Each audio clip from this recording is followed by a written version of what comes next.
It's hard to say who feels the weather right now. I know for those in Kenya, and more than half our league, I believe, is still in Kenya, the weather seemed quite nice when I left. Then I got up to Geneva, and it's fracking freezing. Well, not freezing, just comparatively. I will say, though, that mirrors what we see on the other side of the pond. North America, the weather did have an impact on NFL, which did mean the mighty fell. How did that impact our scores? Well, touchdowns were down. Kicks were actually up, which sucks for us because we don't have kickers in our league. So quarterback play was a little bit sloppy. Does that mean that our top fell? Spoiler alert, yes it did. Now there's no undefeated in both the real league and our league. How did that all shake out? Where is everyone sitting? And how do the matchups work? First, let's get to the NFL recap. In actual football news, the biggest story is likely that the 72 Dolphins can take the bottle of champagne off ice. Well, several bottles. There is 28 and possibly some additional staff of them. They get together, they can crack the champagne, they can celebrate the fact that they're still the last undefeated team to go from start to finish. Both the 49ers and the Eagles fell this week. A little combination of potentially some coaching issues in terms of the Eagles. They were within 2 minutes or 2-minute drill. Hurts forces on a 3rd and 9 because they couldn't push him far enough. Throws an errant pick. Jets come down and score. Could be weather. Both games were suffering from some East Coast and Northeast, especially weather. If you looked, actually, AFC teams were 6-0 against the NFC, and I think some of that might be some depth in the league, but others might be weather is going to start to be more of an issue you have to pay attention to. And then the last one, especially for the 49ers, you cannot discount the impact of injuries and who was able to start and finish the game. We'll get to a few more of those points, but just in general, if you looked and your scoring was down, that was an NFL-wide trend. Now, I can say I was thrilled. I've had a bunch of travel, which was amazing, but this Sunday I had nothing else to do but football. Even the Kelsey and Swift distractions were done Thursday / the Sunday night or Saturday Night Live, took care of all of that. So really for me on Sunday, it was just football, sat down with the dogs, NFL Red Zone on TV, stat tracker on my computer, and I really enjoyed mediocre football for the next couple hours. So if it happened every week, I'd probably be bitter, but for this week, it was fantastic. When I say mediocre, again, weather and injuries took over. If you look at the basic stats, even look into our leagues, as scoring goes, typically sort of quarterbacks. I know running backs can provide a little as well, but usually you can look at scoring. In the previous couple weeks in standard QB scoring in fantasy, last week we had 9 quarterbacks. In the past, I think it's been as much as 11 score 20 points or more. This week, just 4 quarterbacks. Now, there's a few in the high teens, but there was a bunch of quarterbacks that underperformed. A lot of interceptions, a lot of fumbles, a lot of drives that should have finished in touchdowns, but field goal kicks. So if your kicker's score was high, but everyone else's was low, I don't know if that's a trade-off we all want. Now, in terms of some of the positives, so the UK run is now over for the year. They'll come back every year as they typically do. If you did watch the earlier games, because it's a nicer time for us on this part of the pond. I know for people in the Americas, you got to wake up a little bit earlier to catch it. It is nice to see the UK fans embrace the game, and so between expats and football fans that want to do both iterations of football, to hear them singing Sweet Caroline or Living on a Prayer and chanting as you tend to do in the stadiums. It was kind of fun. It'll be over for a couple weeks in terms of the European adventure. At the start of November, the Germans get a chance and they do 2 more international games, and I believe then they'll follow up with 1 more a little bit later on in November. But it was fun getting that earlier game in. This week, we're back to normal schedules. I think, as I mentioned, weather is going to be a massive issue. So knowing if your games are played in domes versus fair weather areas, that's going to have a huge impact on our offenses. But that aside, I think the biggest story, aside from some of the upsets, because do remember, Buffalo did almost get upset, and the Dolphins were down 2 touchdowns against the Panthers before they decided that they actually needed to play. So bear in mind and keep an eye on that one. But injuries, if you are not dealing with massive injuries on your team, congratulations, you are a rarity. Take all the injuries that we had last week, and I know I made a mention of a few of them.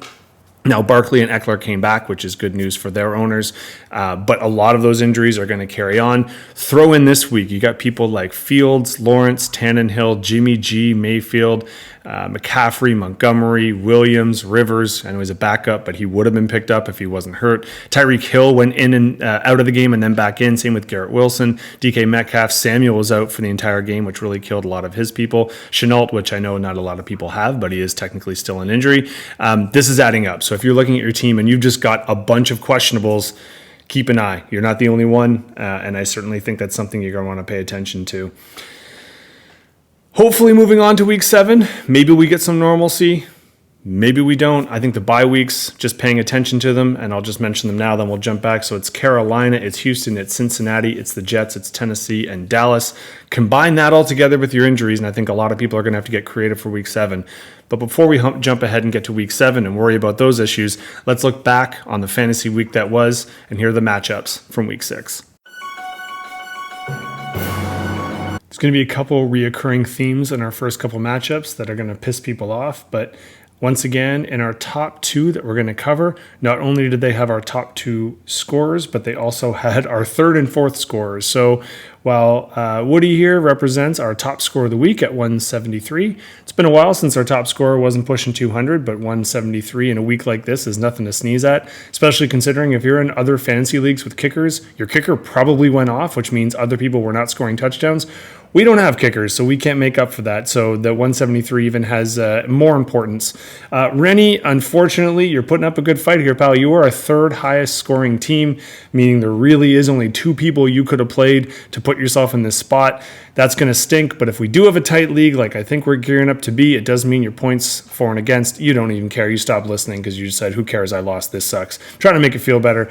You did have our quarterback 2, which is helpful. You had our tight end 1, which is nice, and London was our wide receiver 5. So realistically, we can get picky here. I mean, Palmer had an okay game. Pierce was obviously your big underperformance, and you would have thought Philly would have been able to pick off Wilson a little bit. Man, Zach Wilson's had a 2-week renaissance, and people are digging it. And once again, Burrow's forgetting to dig up and digging down, so that's not really helping you out. Didn't leave a whole lot on the bench, although it will be interesting here with Stevenson and Elliott. Some reports are saying Stevenson might not be the healthiest person in the world right now, but let's see how that rolls out. Matty, how'd you do it? I mean, your Philly connection, once again, even though Hurts did throw up that just horrendous in real life pick, doesn't only hurt you. The stupid picks don't count for more than smart picks. 3 interceptions though, that's not great for Hurts, but with his legs he still got you some points. AJ Brown was fantastic, and he was just outside of our top 5 in some leagues. He did work himself in, but you did have our quarterback 3 in Tua and our running back 1 once again. I think with Miami, that having less people in the backfield is only going to pay off for you even more. You did have some point options on the bench. You didn't need them, and you seem pretty resourceful. So congrats. You hold strong at your number 2 spot, and you've earned our top spot of the week. For Rennie, keep plugging, buddy. It's going to happen. Tied at 4-2, but just behind Maddie in terms of points is Gene, and he came out with our 2nd highest score. But like I mentioned, Marco, I think this is now 2 or 3 weeks, or 2 out of the past 4 weeks, or 2 out of the past 3, maybe 3 out of the past 4, that you would have beaten more than half the league. You are our 4th highest scoring team, and you got another loss to show for it, unfortunately. So for Gene, it was just consistency once again. You've got your wide receivers were fantastic. I mean, Godwin just under the predicted, but your other guys were certainly our strength. Williams, now you are dealing here with someone who is likely to miss next week, but he was our running back 2. Your other running backs, didn't really do so well for you, but everyone else was at least putting up a solid front. If you can put that many people close to 20, you're going to be fine. You already kind of have some replacements on the bench. Maybe Taylor gets more carries next week, and so you're not as worried, but the way Williams has been playing, obviously that's someone you don't really want to lose right now. Marco, weirdly enough, Ritter, close, I mean, whatever, was just outside the top 5 for QBs, which doesn't say a whole lot about QBs this week. Thielen has been your magic man. He was our wide receiver 4. Pollard had a good game. He still hasn't gone off in the way that I think a lot of people thought he would, but he's getting better to form. And Schultz was our tight end 2, with your receivers being fine. I mean, Adams was your biggest letdown for sure. I mean, New England's defense is pretty tough, but 29 yards and 2 catches for a guy of his caliber, no bueno. And I think on the bench, you had some points, but nothing really to sneeze at here. So keep being creative and keep doing what you can on the waiver wire. You would hope that your luck eventually is going to pan out. You're a high-scoring team. You just keep bumping against other high-scoring teams. And Gene, congrats, buddy. You're hanging on the top couple. Still holding on to your third spot and looking to make a move. So keep it up. In the real NFL, we lost our undefeated teams. And in our league, we followed suit. Connor and Seamus finally fell for the first time. They put up a significant fight, though. 130 is nothing to sneeze at. They would have beaten a bunch of teams in this league. My 147 just puts me out of the top 4 as the 5th highest scoring person, and that was just enough to take him down. How'd I do it? I mean, St. Brown's was the number 2 receiver in the league this week. And that's really all I had that cracked the top 5. But if you take a look, I just got points from everyone except for my tight end, which again, if you're going to give up a position, meh. And then my flex, not fantastic. Even Lawrence and my quarterback, surprisingly, the only other person that had that cracked the top 5, Carr on my bench was QB5 this week. Guess I should have thought about that with Houston, but didn't know Lawrence would have that much of a stinker against Indy. Not a stinker, just, I mean, come on, 181. Who are you? You did leave some points on the bench, though, gentlemen. So for Connor and Seamus, it's not, you don't have to go nuclear on this one. Paka Nakua has been your go-to in terms of your pickup, and he obviously had a disappointing performance, as did Ridley. That one surprised me. Wilson didn't surprise me, but I know you were hoping for more for someone who was captain quarterback and to have that kind of depth, but they really, I mean, even Mahomes underperforming. I thought that was going to be a bit more of a shootout on his end. Not so much. Now, your wide receivers outside of Nakua look great. Lamb and Diggs did just fine, and Swift has been pretty consistent for you all year. So, once again, I don't think you need to blow things up. You still would have beaten most people this league or this week. You just bumped into one of the guys you couldn't have bumped into. So, congrats to me. Yay! Tim showing he doesn't need Jefferson to win games is doing just fine. Although Dotson, man, he's actually talented. This is pissing me off. I don't know how he's not getting the ball more. Anyway, obviously that was your disappointment, but your running backs came out in full force with 4 and 5 respectively. So obviously 4 ahead of 5. Well, tied, but you know what I'm saying here. And then Kupp, our wide receiver 3. Weirdly enough, with 30 points. So him coming off the bench and off of IR must have really helped you. Quarterbacks did just enough to get by, and you did have a situation similar to Marco's where just one quarterback would do, although if your quarterback flex replacement is going to toss a 30 in the pot, I wouldn't complain. In terms of your bench, we see some of the IR guys. Now, remember, I think there's 2 IR spots, so I think you can probably move Jefferson down there. You do have some issues to deal with, but you also got some people coming off buys, so let's see how you bounce back next week. Not bounce back, but continue to bounce as you remain your 3-3. Jeff, you did put the one in the win column, unfortunately, this week. You massively underperformed. You had a bunch of guys who should have been good. Monty's injuries definitely hurt you. Kittle, apparently he only likes catching touchdowns, so when he doesn't want to do much else. 1 reception for 1 yard, that's about an all-time low, I think, for him. Purdy against Cleveland's D, I think he finally got bit. Cleveland's D could be that good. I don't think that necessarily means anything against Purdy. Smith dropped a 30-yard open field in the middle kind of situation, so he was having a bit of an off game. Your Kansas City defense worked out pretty well. That was our defense 3, so congratulations on that one. And Etienne was our running back 3. So you did have some high points there. I think just your lows were too low, and Monty getting hurt, something you have to pay attention to, because right now on your bench, you don't have a whole lot to address that need. So you might have to get creative on the waiver wire. So, Jeff, don't worry, you're not down and out quite yet. But Tim, congratulations, buddy. 500 and just on the outside of the playoffs. Our Battle of the Kents did have people that were supposed to go off that clearly didn't. You probably noticed that. A lot of red in all of our ledgers. Not a lot of teams that went over the predicted. Maxon, you got to be pumped about Goff. He was a QB1, so great start there. McCaffrey, though, has to be all of your worries and concerns are looking there right now. Is he going to be gone, and for how long? Because your running back depth did not show too much, although Juba Hubbard was a good pickup in Carolina, which balanced and just faced Rushke because he started the guy who was hurt. You started the guy who started. That point differential really helped out. On your bench, though, you left the defense 1, but again, I would have thought Cleveland with who they had at center. San Francisco should have scored way more. It was a bit of a wild game if you watched it. They never really got the momentum. Can't believe Cleveland scored almost 20 points on them, though, as opposed to Minnesota. Who knew here that Minnesota and that kind of leads you? I mean, your teams were actually quite intertwined in their matchups. Fields, man, the finger that gets dislocated. Now he can't squeeze a ball. We'll see how long he's out for. That kind of hurt you. You've been riding the Bears wave for a couple weeks now, so you can't really blame it too much that it kind of bit you between him and DJ. And then obviously there was some injuries you were dealing with. Hill was hilling it like he normally does. He was our wide receiver 1, so you can't complain there. And Mares is getting you points, man. A lot of people are turning their nose up. But you usually go to your suspects here in Allen and Dallas's defense, and they've been kind of helping you out the last couple weeks. This week, not so much. As I mentioned, you do have some injuries on your bench you're dealing with. You can put him in IR, Senor Rushke, if you would agree to.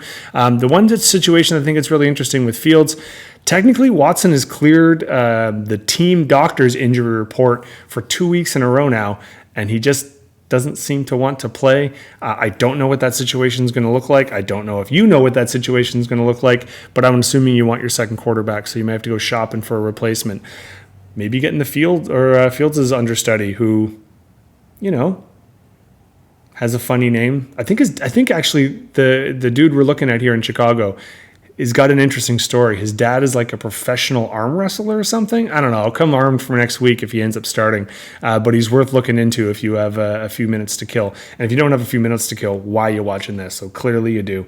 Anywho, Maxon, you won a Battle of the Kents. Congratulations. Kent, you didn't fall out of the playoffs with the points you've scored in the last couple weeks. It's going to help you out. Right now you're going to win a lot of tiebreakers, so you still head on to your 6th spot. But Maxon, 4-2, top 4 in the league. Gotta love that. As we finish week 6, heading into the second half stretch, or almost the second half, we're looking here, and like I keep saying, it's going to be points scored that's going to really swing things for people. We do have a couple people who've outscored our top here, so if there is a tie, just bear that in mind. So Woody's making a push here, but we know Connor and Seamus aren't going to go down without a fight. But the amount of 4-2s tied, the amount of 3-3s tied, it does mean at the bottom you definitely no one is quite out of it yet. Everyone can make a push at some point in time if you really make that run. And now's about the time you want to make that run. So how is that going to start? Let's look. Boom, at week 7. We do have a couple good matchups. I think at the bottom here, you look at the low scores, that is a lot of bye week and injury issues. So obviously that's going to be rectified and people are going to make some moves. Can Rennie get his first win, or the Bears, are they going to come back and help out Kent? I'd say same thing here. Tim's got some people on some bye/injury issues, and we'll see if he can gear up because Gene's making a push for the top spot. How is our undefeated team going to rebound, and can Marco go past and not just be the team that scores a ton and loses, but a team that scores a ton and actually wins? Can Dibbler's luck change, or is Maxon going to push through and see if he can make his way to the top spot, because 4-2 puts him in striking distance? I drew the short card in Woody. Looks like he does not have any bye or injury issues next week. Plus, a lot of his guys are coming off of their injuries. Could be in tough here, but I know I do have some moves yet to be made. So let's see how that rolls. Either way, as I said in last week's video, for those I got to see, I was pumped to see you. For those who I did not get a chance to see, I will be back in town in a few months' time after the season, likely. But hey, if you want to, sleep on a 1-bedroom apartment with a couple dogs and me, come on up to Geneva. Either way, it was good to visit Kenya. It's also good to be back in the beautiful, freezing cold of Geneva. Winter is starting, my friends. I don't know if I'm a fan. Anywho, good luck in week 7.